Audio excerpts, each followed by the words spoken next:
सामने हमेशा ये परेशानी आती है कि उसके बाद करियर के ऑप्शन क्या होंगे। तो कॉमर्स स्टूडेंट के लिए बहुत सारे करियर ऑप्शंस हैं।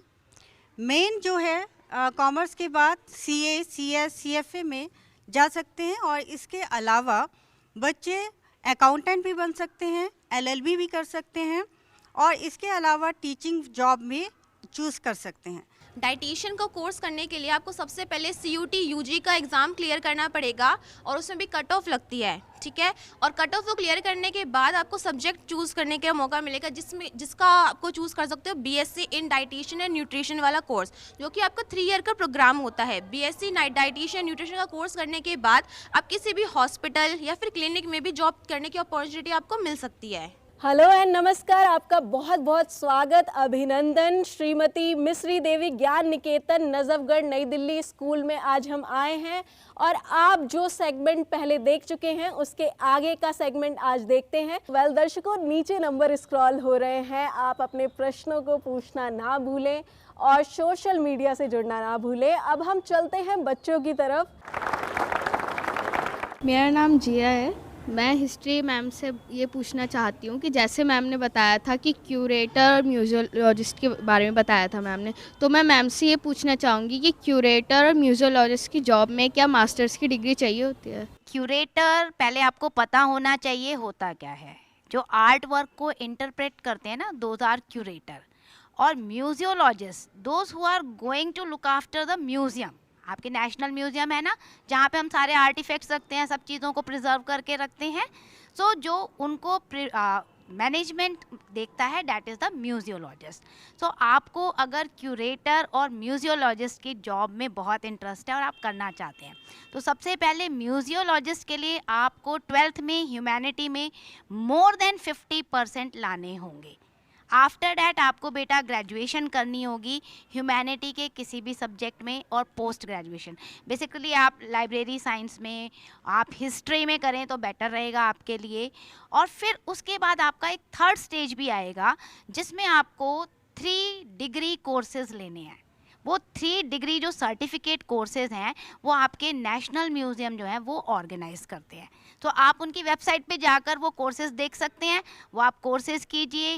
Developed your related skill also, public skills जो होती हैं, how to speak, how to face the interview etcetera, and then the government is going to conduct the exam and then you can clarify. My name is Anuja Joshi. मेरा question है कि जैसे मुझे engineering करनी है और मैं अगर किसी फील्ड में इंजीनियरिंग करती हूँ और अगर मेरी जॉब नहीं लग रही या मुझे नौकरी नहीं मिलती, तो उस टाइम मेरे पास क्या ऑप्शंस हैं या मैं उस टाइम क्या कर सकती हूँ? बेटा, जैसे कि आपने पूछा कि आपने इंजीनियरिंग कर रखी है, अभी जॉब नहीं लग रही है आपकी, तो आपको और क्या करना चाहिए। तो इसके साथ हमारे साइड वाइज जो है बहुत कोर्सेज हैं। जैसे आप 1 ईयर का कोर्स एआई में कर लीजिए, मशीन लर्निंग का कोर्स है या फिर एसएपी का कोर्स है, वो साथ साथ में करते रहें तो जॉब ज़रूर मिलेगी। आप अगर डिग्री कंप्लीट करने के बावजूद भी अगर आपको जॉब नहीं मिलती है तो आप क्या करें?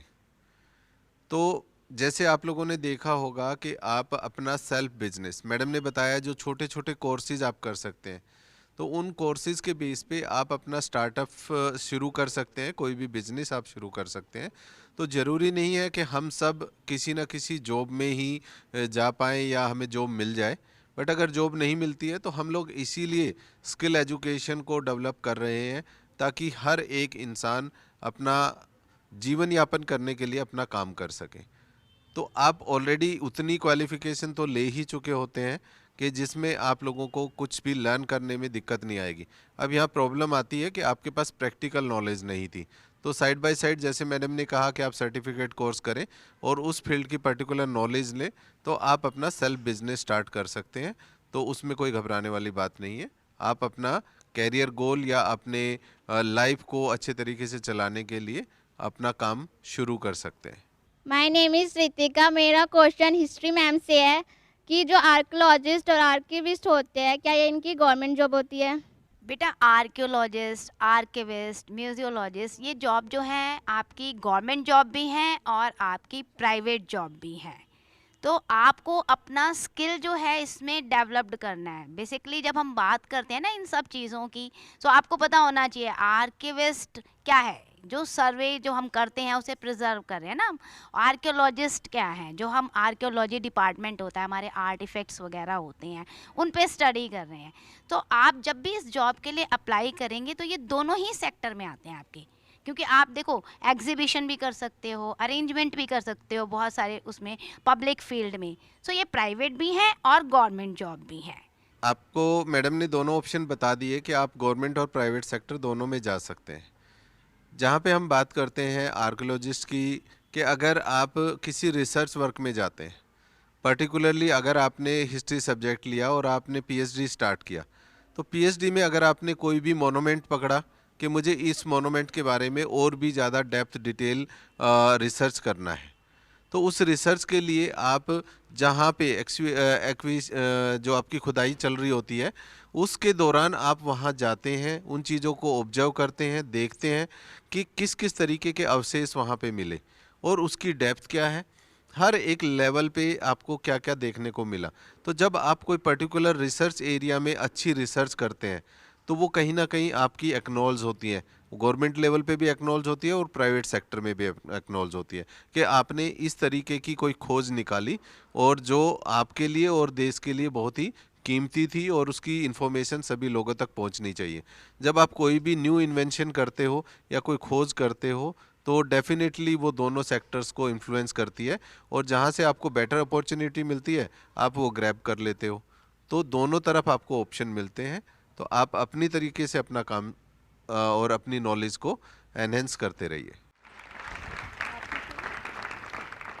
माय नेम इज़ साक्षी और मैं एक कॉमर्स स्टूडेंट हूँ। मेरा क्वेश्चन सर से ये है कि सीए और सीएस में क्या डिफरेंस होता है और दोनों के स्कोप क्या है आगे हमारे करियर के ऑप्शन के लिए। सीए और सीएस में मेनली सीएस में हम कॉर्पोरेट लॉ के बारे में पढ़ाई करते हैं और सीए हमें ऑडिट करना सिखाता है, फाइनेंस के बारे में बताता है, टैक्सेशन के बारे में बताता है। तो अगर बच्चे का इंटरेस्ट न्यूमेरिकल में ज़्यादा है तो ऐसे बच्चे सीए को अडॉप्ट करते हैं, और अगर आपका इंटरेस्ट थ्योरी में ज़्यादा है तो वो बच्चे सीएस को अडॉप्ट करें। दोनों ही सेम प्रोफाइल है, सेम लेवल में काम करता है, हाई प्रोफाइल जॉब है और सेम स्टेटस रखता है। होप सो दोनों का डिफरेंस आपको क्लियर हो गया होगा। अब डिपेंड करता है कि आप किस एरिया को चूज़ करते हैं। आप एज ए सीए वर्क करके अपने अंडर की टीम लेके काम करना चाहते हैं या आप कॉर्पोरेट एरिया में आप जाना चाहते हैं, कंपनीज़ के साथ काम करना चाहते हैं, तो उस चीज़ को आपको ध्यान में रखना होगा कि आप उस तरीके से करेंगे तो आपको सीएस करना होगा, और अगर आप अपना सीए बन के जनरल अपना वर्क करना चाहते हैं तो एज ए सीए आप काम कर सकते हैं। माय नेम इज़ शौर्य शर्मा, मैं कॉमर्स का एक स्टूडेंट हूँ। मेरा सवाल ये है कि जैसे 12th के बाद मेनली कोई बच्चा पढ़ाई में अच्छा है, कॉमर्स स्ट्रीम से है, तो उससे एक्सपेक्ट किया जाता है या अभी वो ये सोचता है कि वो एक प्रोफेशनल कोर्स में जैसे सीए, सीएस या सीएमए में जाना चाहेगा। और मेनली मैंने अपने सीनियर से भी यही देखा है, वो मेनली क्या करते हैं, कोई भी प्रोफेशनल कोर्स में जाएंगे और अपनी ग्रेजुएशन को ये कहेंगे कि मैं ओपन से कर लूँगा या फिर ऐसे अलग अलग ओपन कोर्सेज में मैं कर लूँगा बाद में। तो क्या किसी भी स्टूडेंट को ग्रेजुएशन को सिग्निफिकेंस देना चाहिए या फिर प्रोफेशनल कोर्स को ही परस्यू करना चाहिए? आप डिस्टेंस एजुकेशन से भी एजुकेशन ले सकते हैं और रेगुलर भी ले सकते हैं। अब डिपेंड करता है कि जब आप स्कूल लेवल पे होते हैं तो एक बहुत सारे क्वेश्चन हमारे मन में या बहुत सारी इच्छाएं हमारे मन में दफन होती है कि स्कूल में तो एक बहुत टफ डिसिप्लिन होता है कि आप लोग ये नहीं कर सकते, ये नहीं कर सकते, आप यूनिफॉर्म में रहेंगे, तो वो बहुत सारी चीज़ें आपके अंदर दफन होती है जिसको आप आगे जाके जीना चाहते हैं कि जब हम कॉलेज जाएंगे, डीयू जाएंगे या किसी भी कॉलेज में जाएंगे तो हमारा ये लाइफस्टाइल रहेगा, इस तरीके से हम वो चीज़ें करेंगे। तो ये डिपेंड करता है कि आपकी जर्नी आपको ले जा कहाँ रही है। आपको रेगुलर एजुकेशन लेके उस चीज़ को एक्सप्लोर करना है, उस चीज़ को एंजॉय करना है, या आप अपने कैरियर के प्रति बहुत ज़्यादा सजग हैं और आप उस चीज़ को अचीव करना चाहते हैं। तो जहाँ अगर आप अपने कैरियर के प्रति हैं तो मैं कहूँगा कि डिस्टेंस एजुकेशन से आप ग्रेजुएशन करें और साइड बाय साइड अपना जो भी कॉम्पिटिटिव एग्ज़ाम देना चाहते हैं उसकी तैयारी करें, प्रॉपर टाइम टेबल बनाएं, टाइम मैनेजमेंट को सीखें और उस तरीके से आप अपना गोल अचीव करें। तो इसमें दोनों चीज़ों में डिसाइड आपको ही करना होगा कि आप कौन सी लाइफस्टाइल जीना चाहते हैं। आप अपने फ्यूचर को सिक्योर करना चाहते हैं या आप कमिंग फ्यूचर में जो चीज़ें आपकी 2-3 साल के लिए आ रही है उस लाइफस्टाइल को एंजॉय करना चाहते हैं? सर मेरा क्वेश्चन ये है कि जैसे डेटा एनालिटिक्स की तरफ जैसे एआई वगैरह है, अगर हम इन फ्यूचर हमें इस चीज़ में जाना है तो हमें 11th या 12th में क्या स्ट्रीम चूज़ करें जिससे हमारा फ्यूचर या करियर है इसमें आगे बढ़ सके? पीसीएम आपको लेना होगा, और पीसीएम जब आप 11th में लेते हो तो आपको साथ में कंप्यूटर साइंस भी एक सब्जेक्ट होता है, वो भी आपको साथ में लेना होगा। जब आप बीटेक करेंगे तो बीटेक भी आपका कंप्यूटर साइंस का एक सब्जेक्ट होना चाहिए। वो आप कोर स्ट्रीम से करना चाहते हैं या आप किसी पर्टिकुलर फील्ड में जाना चाहते हैं, लाइक आप मैकेनिकल में जाना चाहते हैं, इलेक्ट्रॉनिक में जाना चाहते हैं, किस फील्ड में जाना चाहते हैं, तो वहाँ पे आपका अभी से जैसे 6 ऑनवर्ड मेरे ख्याल से आपके स्कूल में भी स्टार्ट हो गया होगा। कोडिंग वगैरह का काम हम लोगों ने अभी हर स्कूल में लगभग शुरू हो गया है कि कंप्यूटर में जहाँ आपकी बेसिक स्टार्ट होती है उसके साथ साथ कोडिंग का काम भी शुरू हो जाता है। तो आपको पर्टिकुलरली कंप्यूटर साइंस का सब्जेक्ट आपके साथ में होना चाहिए। और जब आप बीटेक कंप्लीट करते हैं तो आप पर्टिकुलर कोई भी अगर स्मॉल सर्टिफिकेट भी करते हैं, जैसे स्वयं का पोर्टल है गवर्नमेंट का, उस पे अगर आप जाएंगे तो आपको बहुत छोटे छोटे 3 महीने के 6 महीने के आपके कोर्सेज होते हैं, वो कोर्सेज भी अगर आप करना चाहें तो वो आप कर सकते हैं। My name is Monika. तो मेरा सवाल आपसे ये है कि जैसे हम 11th में साइंस स्ट्रीम चूज़ करते हैं तो देन अगर उसके बाद हमें 12th आफ्टर 12th अगर यूपीएससी करनी है तो उसके लिए हम क्या करें, कैसे ग्रेजुएशन करें? पहले मैं ये बताऊं कि साइंस स्ट्रीम वाले बच्चों के लिए बहुत सारे ऑप्शन हैं आफ्टर 12th। वो आराम से अदर सब्जेक्ट्स लेकर अपने कैरियर को ऑप्ट कर सकते हैं। यूपीएससी के लिए जो मेन सब्जेक्ट्स आपको जो भी पसंद हो उससे आप ग्रेजुएशन कर लेंगे एंड उसके बाद उसकी तैयारी कर सकते हो।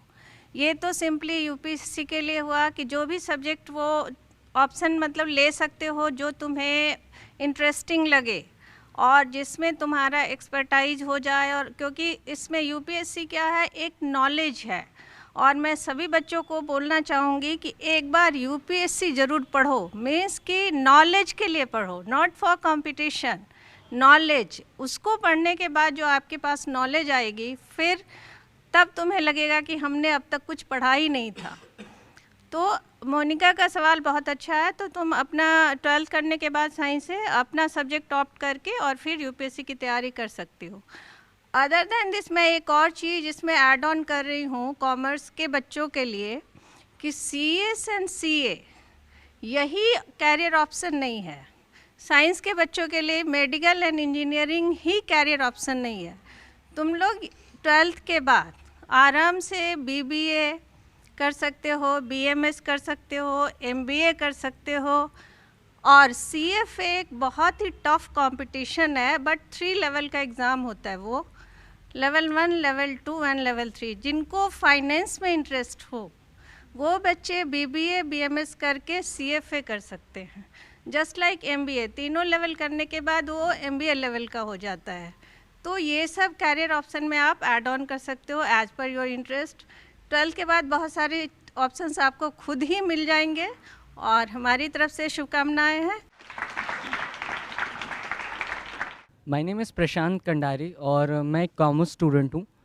मेरा सवाल ये है कि सीएमए क्या होता है और इसमें कितने स्कोप है? सीएमए मतलब कॉस्ट मैनेजमेंट अकाउंटेंट।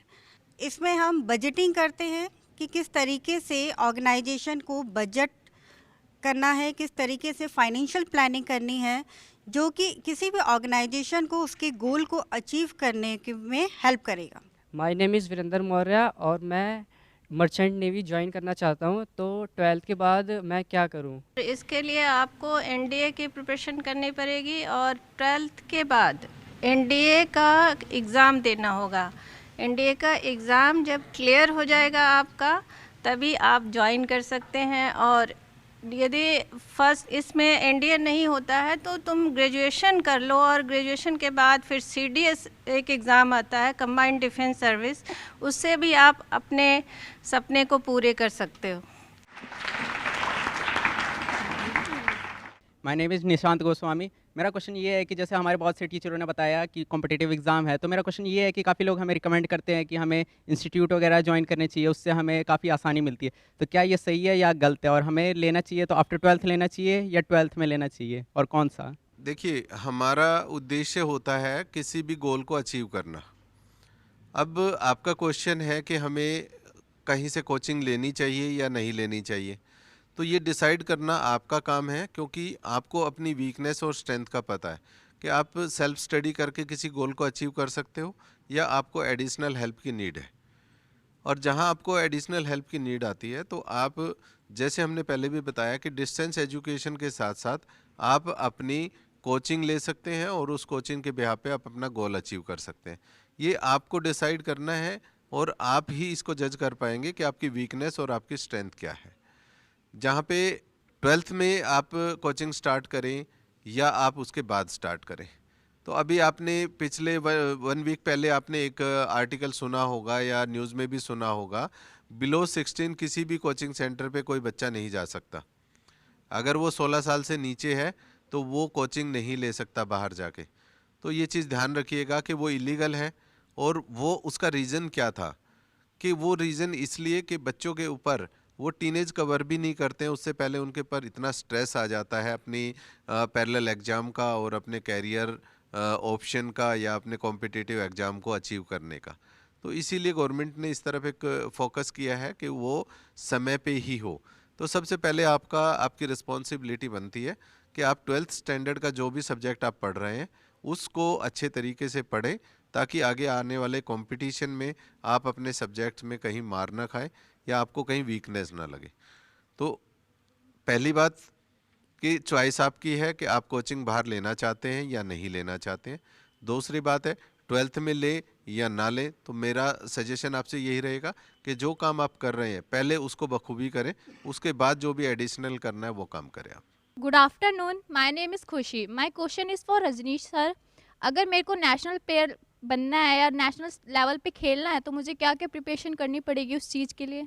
जिस भी गेम में आप पार्टिसिपेट करना चाहते हो तो उसमें आपको सबसे पहले कोचिंग स्टार्ट करनी पड़ेगी, और इसमें लेवल दर लेवल आपके होते हैं।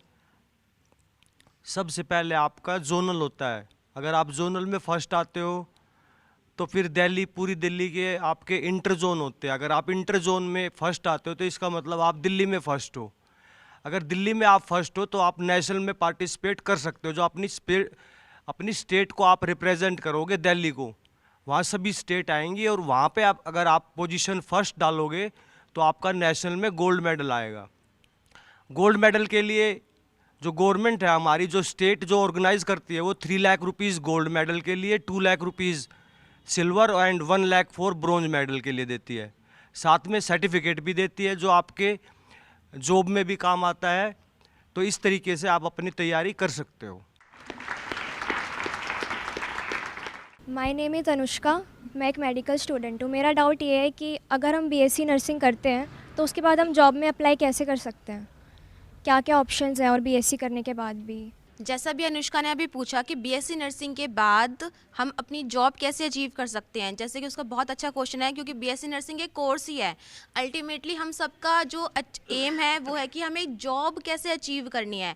तो जॉब को अचीव करने के लिए बेटा बहुत सारे फॉर्म्स निकलते हैं। नर्सिंग ऑफिसर के लिए DSSB नर्सिंग ऑफिसर के भी फॉर्म निकलते हैं। अलग अलग जो गवर्नमेंट हॉस्पिटल्स हैं जैसे सफदरजंग, GTB नगर, तो ये सभी गवर्नमेंट हॉस्पिटल्स के अपने अपने फॉर्म्स निकलते हैं। आप उनको फिल कीजिए और अपना फॉर्म पेपर क्लियर कीजिए और जॉब ले लीजिए। My name is Vaishnavi and I am a biology student. मेरा क्वेश्चन ये है कि अगर हम 12th के बाद नीट की प्रिपरेशन कर रहे हैं तो ड्रॉप लेना बेनिफिशियल है या नहीं है? जैसा कि अभी इस बच्ची ने पूछा, मोस्ट स्टूडेंट्स क्या करते हैं कि 12th के बाद कोचिंग लेना बेनिफिशियल मानते हैं, जो कि बेनिफिशियल होता भी है। बहुत सारे बच्चों के पेपर क्लियर होते भी हैं।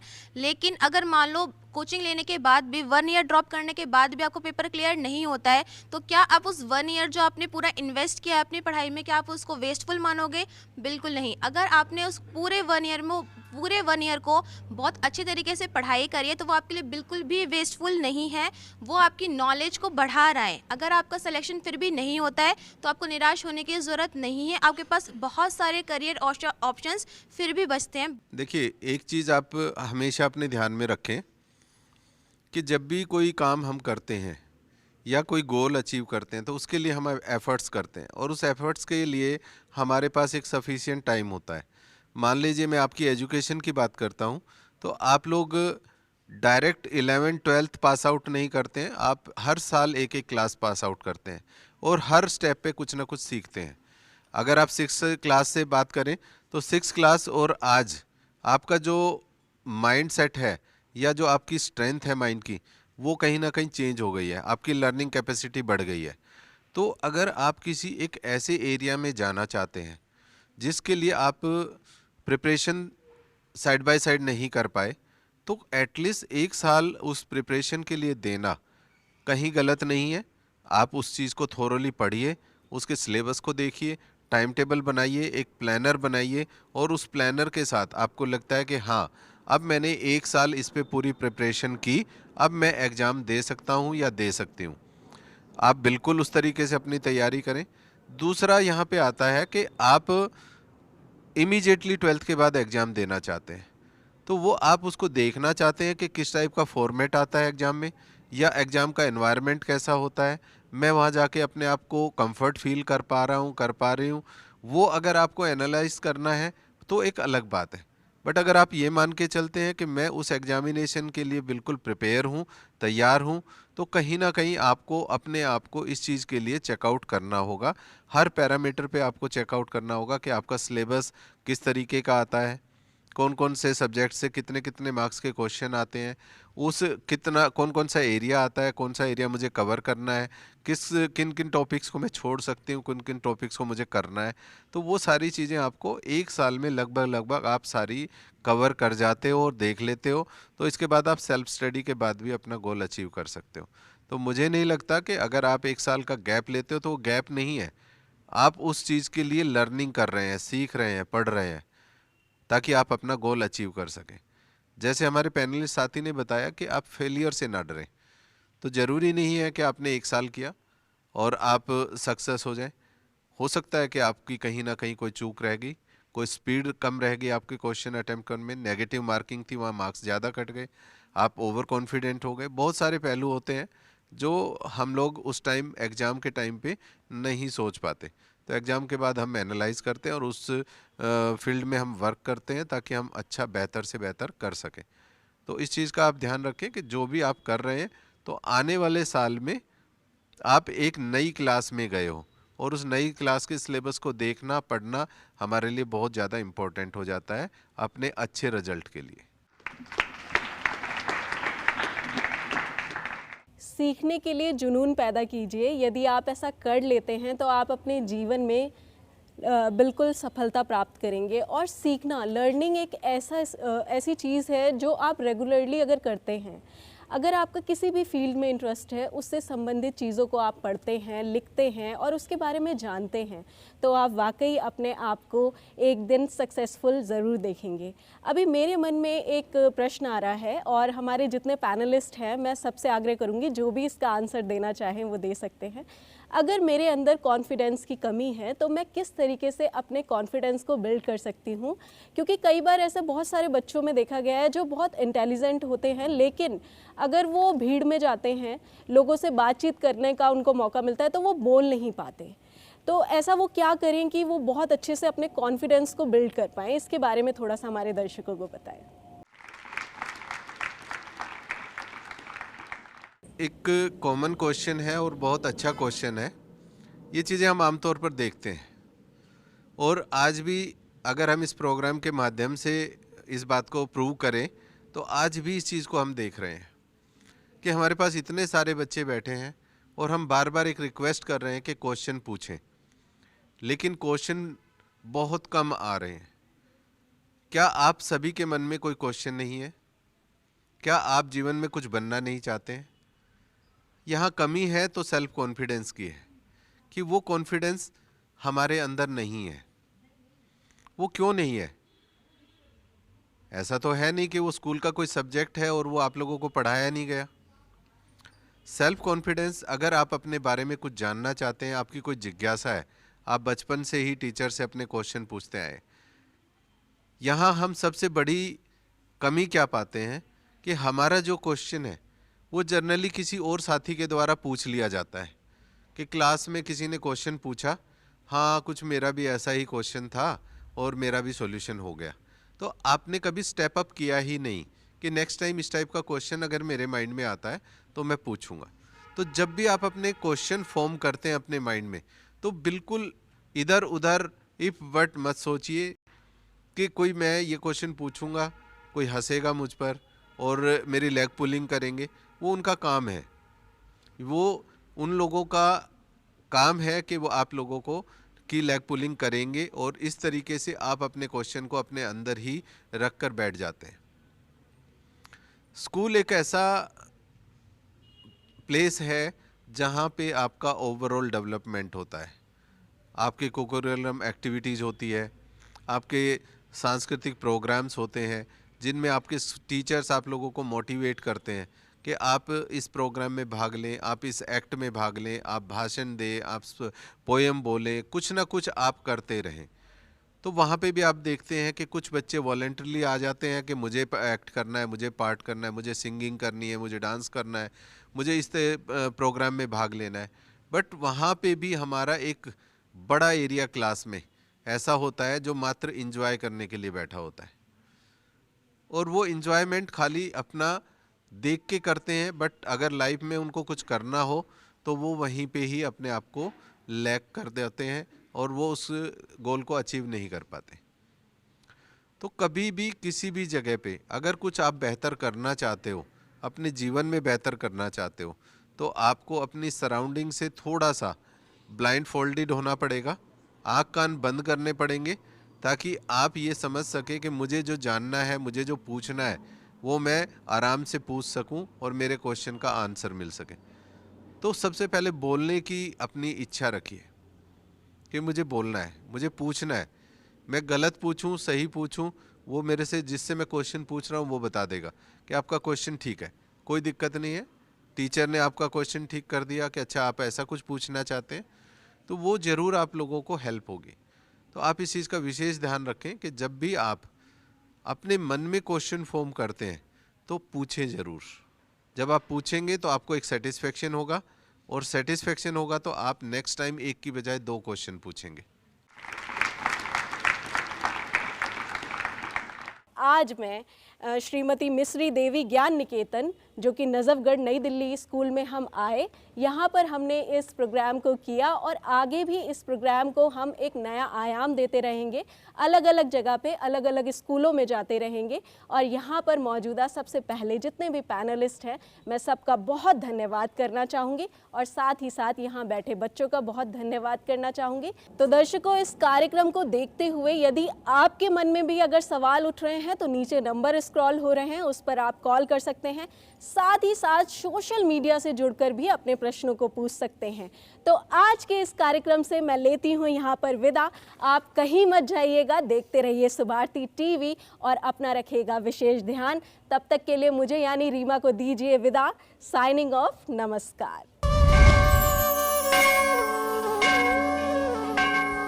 पढ़ेगा भारत तो बढ़ेगा भारत।